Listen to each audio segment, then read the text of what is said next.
The air in the house used to smell like pine and gingerbread this time of year. It used to be filled with the warm, buttery scent of my mother's famous sugar cookies, the sound of old carols crackling from the radio, the soft glow of fairy lights reflected in every window. But that year, the silence was the coldest I'd ever felt. It was a living thing, this silence, thick and heavy, smothering the halls of the home I'd grown up in. I stood in the kitchen, watching my mother's back as she methodically wiped a spotless counter, her movement sharp, final. The Christmas tree in the corner was bare, a skeleton in a stand, its boxes of ornaments stacked neatly, deliberately unopened, by the basement door. I took a deep breath, the question I'd been holding for days finally breaking free. Mom, what time should we leave for Aunt Carol's on Christmas Eve? I need to know so I can finish wrapping my gifts. Her hand stilled on the counter. For a long moment, she didn't turn around. Then, slowly, she placed the cloth down, squared her shoulders, and faced me. Her eyes, usually so warm, the color of rich coffee, were flat, distant, like she was looking at a stranger who had wandered into her kitchen. Ava, she said, and my name sounded like a verdict on her lips. We need to talk about the holidays. A knot of ice began to form in my stomach. Okayed about what? She didn't blink. Your father and I, and your brother Liam, we've made other plans. We're going to spend Christmas in Aspen. Just the four of us. The four of us. The words hung in the air, toxic and wrong. My family was 5. My parents, my older brother Liam, my younger sister Chloe, and me. Just the 4 of us. The math was brutally simple, and the answer left me uncalculated. Excluded. Erased. What about Chloe? I asked, my voice barely a whisper, clinging to the logic that my sweet, 12-year-old sister couldn't possibly be part of this. Chloe is coming with us, of course, my mother replied, as if it were the most obvious thing in the world. She took a step closer, but it wasn't a movement of comfort. It was a closing of ranks. Ava, this past year, the choices you've made. Moving into that apartment with your friends. Dropping out of pre-law. The way you've been living your life. It's caused a lot of tension. A lot of disappointment. Your father and I feel we need some family time to reconnect. To heal. And having you there, it would just create conflict. The ice in my stomach cracked, flooding me with a cold, sharp pain. So, you're not celebrating Christmas with me this year? The sentence felt childish even as I said it, but it was the only way my reeling mind could frame the sheer magnitude of the abandonment. She finally looked away, her gaze finding the barren tree. No, Ava. We're not. It's for the best. Maybe this time apart will help you reflect. Help you see the path you've strayed from. Her tone was clinical, the tone of a doctor delivering a terminal diagnosis to someone else's family. I felt the world tilt. The kitchen, the house, the very foundation of my life, seemed to slide out from under me. This wasn't a disagreement. This wasn't a punishment for coming home past curfew or getting a bad grade. This was a surgical removal. They were cutting me out of the family's most sacred tradition, packaging their rejection in festive wrapping paper and a ski trip. Just the 4 of us. The anger came then, hot and immediate, melting the ice. It was a clean, sharp fury. But I didn't let it show. I learned that from her after all. I learned composure from the queen of cold shoulders. I simply nodded, my face a placid mask. I see. My mother seemed almost disappointed by the lack of drama. She'd braced for tears, for pleas, for a scene. My quiet acceptance threw her off balance. We leave on the 23rd. We'll be back after the new year. I've left some money for you on the counter. For groceries. She gestured to a single, folded $100 bill. A severance package for her daughter. I looked at the money, then back at her. A strange calm settled over me, a clarity born of absolute devastation. Okay, I said, my voice eerily steady. Have a nice trip. I turned and walked out of the kitchen. I didn't run to my room. I walked slowly, deliberately up the stairs, past the framed photos on the wall. Photos that now felt like exhibits in a museum of a life that was no longer mine. There was the picture of 5-year-old me on Santa's lap, beaming. There was the one of all of us in matching ugly sweaters, laughing. Lies. All of them were lies. I closed my bedroom door, the room that was still technically mine, but no longer felt like a sanctuary. I sat on the edge of the bed, my hands perfectly still in my lap. I didn't cry. The hurt was too deep for tears. It was a tectonic shift happening deep inside my soul. They had taken the one thing I thought was unshakable, the unconditional love of family, the certainty of a place at the table, and they had shown me it was conditional all along. My love, my presence, was conditional on me being who they wanted me to be. And as I sat there in the gathering dusk, the fairy lights from the neighbor's house casting dancing colors on my wall, a plan began to form. It didn't start as revenge, not really. It started as a desperate, aching need to prove something to myself. If they could erase me from their Christmas, I would build my own. A better one. A real one. And I would make sure they saw every single, glorious moment of it. The next morning, I was a ghost in the house. I moved silently, packing a single bag with my essentials. My mother avoided me. My father, a man of few words who always let my mother be the enforcer, gave me a stiff, awkward nod from behind his newspaper. Liam, my golden boy brother, the successful finance analyst who had never made a disappointing choice in his life, was already packing his high-end ski gear in the hallway. He didn't even look at me. Only Chloe found me. Her big eyes were red-rimmed and confused. She crept into my room, a small, sad shadow. "Ava, why aren't you coming?" she whispered, her voice cracking. I pulled her into a fierce hug, inhaling the strawberry scent of her shampoo. "It's just for this year, Bug." I lied, my heart breaking all over again. "You go have fun in the snow. Build a snowman for me, okay?" "But it won't be the same," she mumbled into my shoulder. "I know," I said, and in that moment, I made a silent vow. I will make sure you never have to choose, Chloe. I will build a place where you are always welcome. I love you. Never forget that. With that, I left. I drove to my small, cramped apartment in the city that my mother so disapproved of. My 2 roommates, Maya and Sam, were my chosen family. They were artists, dreamers, people who built their lives around passion, not pre-approved templates. When I told them what had happened, their reactions were immediate and visceral. Maya slammed her fist on the table. "They did what?" Sam simply pulled me into a long, silent hug. "So, what are you going to do?" Maya asked, her eyes blazing. I looked around our apartment, with its thrift store furniture, mismatched mugs, and walls covered in Sam's vibrant paintings. It was messy, it was loud, it was full of life. It was everything my parents' perfectly curated home was not. And it was mine. "I'm going to have Christmas," I said, the plan crystallizing with every word. "The best Christmas this city has ever seen. And I'm going to invite everyone." "Everyone?" Sam raised an eyebrow. "Everyone they'd never approve of," I confirmed, a slow smile spreading across my face for the first time in days. It wasn't a happy smile. It was a determined one. The disappointing friends. The neighbors from the old place they pretend not to know. My professor from the art history class I wasted my time on. The guy who runs the community garden instead of interning at a law firm. Everyone who represents the life I chose. And we are going to celebrate so loudly, so brightly, that the echo of it will reach them in their silent, snowy Aspen mansion. The next 2 weeks were a whirlwind. We had no money, but we had creativity and a burning purpose. We became Christmas gorillas. We foraged for decorations.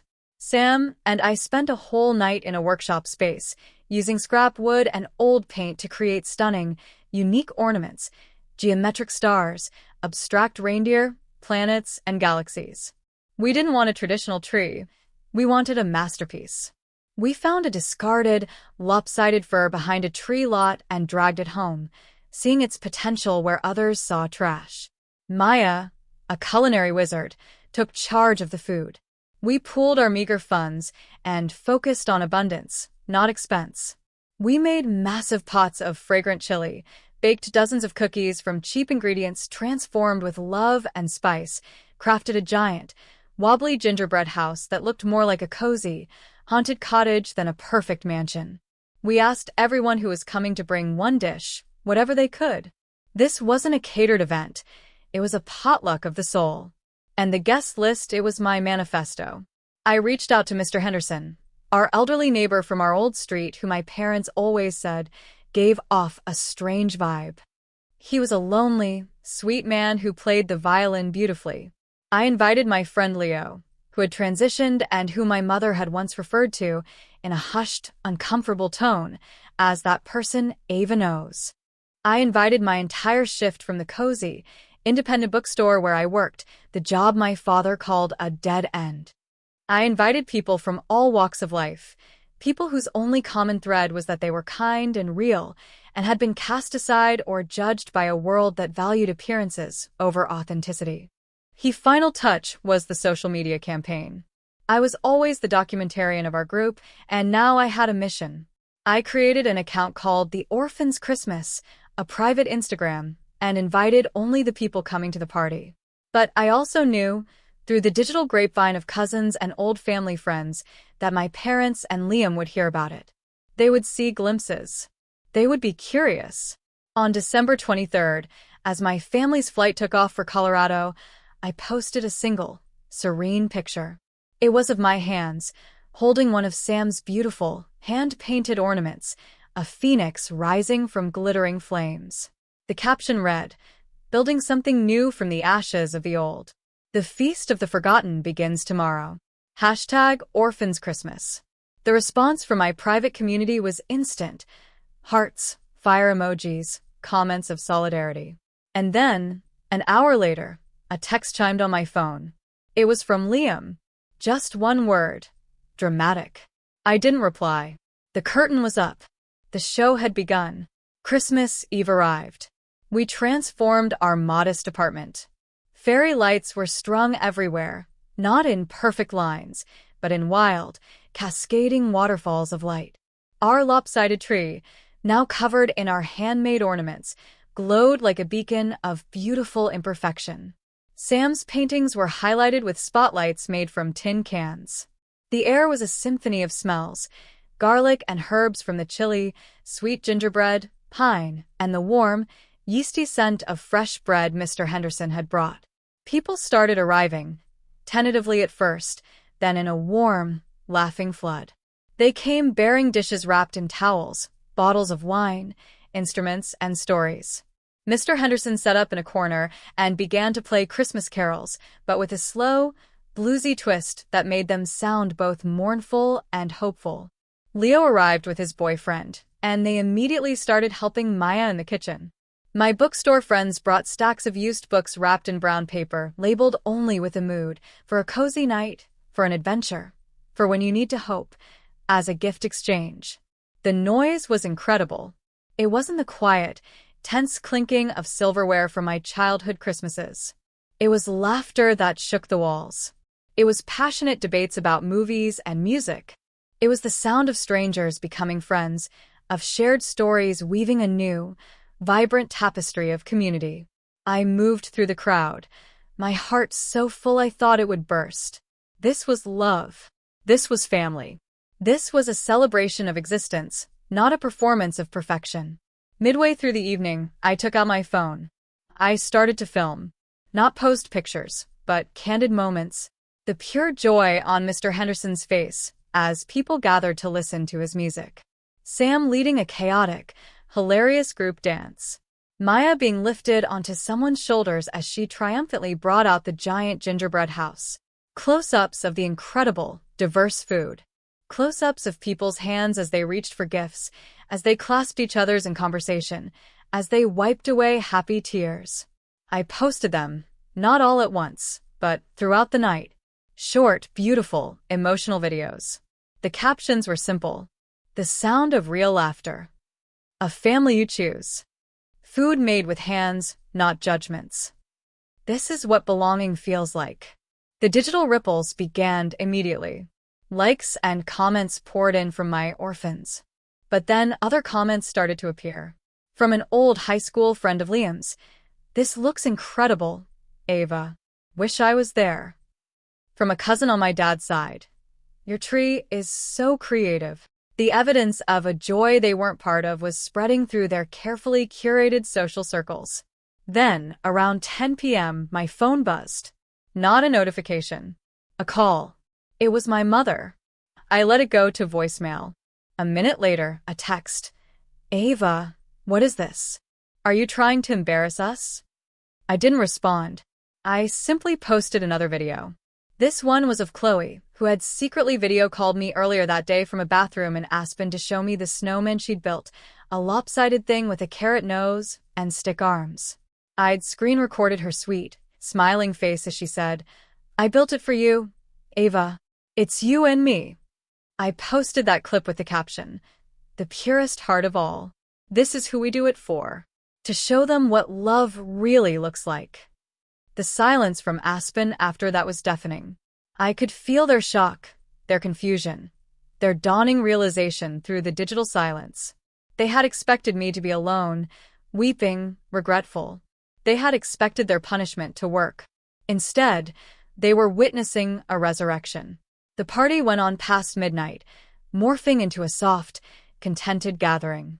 People helped clean up, hugging me goodbye, thanking me with tears in their eyes, telling me it was the best Christmas they'd ever had. When the last guest was gone, and it was just me, Maya, and Sam sitting amidst the beautiful wreckage, I finally checked my voicemail. My mother's voice was tight, strained, a world away from the cold certainty she'd had in the kitchen. Ava. Please call me. We saw the things you posted. We need to talk. This isn't appropriate. I deleted the message. The next morning, Christmas Day, I was woken not by the solemn silence of my parents' house, but by the smell of strong coffee and the sound of Maya and Sam making pancakes. We had a lazy, glorious day in our pajamas, watching terrible movies, eating leftovers, and basking in the afterglow of something magical. My phone was blowing up. Dozens of messages from extended family, from old neighbors. The story of Ava Orphan Christmas had taken on a life of its own. It was no longer just my story. It was a beacon for anyone who had ever felt excluded, judged, or less than. People were sharing their own stories in my comments, talking about starting their own traditions. And then, a new message. This one was from my father. It was long. It was awkward. It was full of phrases like, perhaps we were too harsh, and we didn't intend for you to feel ostracized, and your party looked lively. It ended with, we'd like to talk when we get back. Maybe we can have a belated celebration. I read it aloud to Maya and Sam. We sat in silence for a moment. What are you going to do? Sam asked softly. I looked around our apartment, still glittering with stray bits of tinsel, filled with the ghost of the previous night's laughter. I thought of Chloe's face on the video call. I thought of Mr. Henderson's violin and Leo's smile, and the mountain of books, and the feeling of being utterly, completely surrounded by love. I'm going to write back, I said. But not yet. I waited until New Year's Day, the day they returned from Aspen. I sent a group text to my parents and Liam. It was calm. It was clear. It held no anger, only finality. I hope you had a peaceful trip. I had the most meaningful Christmas of my life. I learned that family isn't a title you revoke when someone disappoints you. It's a bond you build, day by day, through acceptance, not conditions. I have built that family. My door is always open to you, but it will be on new terms. Terms of mutual respect, not judgment. Chloe is always welcome here, in the world I've built. A world that celebrates who people are, not who we want them to be. When you're ready to see me as I am, not as you wish I were, I'll be here. Until then, I wish you well. There was no immediate reply. No apology. No dramatic reconciliation. But something had shifted. The power dynamic had irrevocably changed. They had tried to break me with silence, and I had answered them with a symphony. A week later, a package arrived at my apartment. It was from Chloe. Inside was the carrot nose from her snowman, now dried and shriveled, and a note. I saved this for you. I told Mom and Dad your party looked way more fun than skiing. I love you, Ava. Can I come over next weekend? Tears finally came then, hot and healing. This was the victory. Not their humiliation, but this. The preservation of a pure love. The chance to show my sister a different way. The revenge was never about hurting them. It was about healing myself. It was about taking their rejection, the ultimate, you are not enough, and building a kingdom where I was more than enough. Where everyone was. I exposed their cruelty not by shouting, but by showcasing a joy so profound it made their exclusion look small and petty and sad. I didn't destroy their Christmas. I simply built a better one right next door and let the light from my windows spill over into theirs, showing them exactly what they had chosen to miss. The moral of the story isn't that revenge is sweet. It's that the greatest power you have is the power to build your own table when someone tries to take away your chair. The most devastating response to betrayal is not rage, but unshakable peace. Not a demand for an apology, but the construction of a life so beautiful, so full of authentic love, that the architects of your pain are left with nothing to do but stare at the blueprint of their own emptiness and wonder where it all went wrong.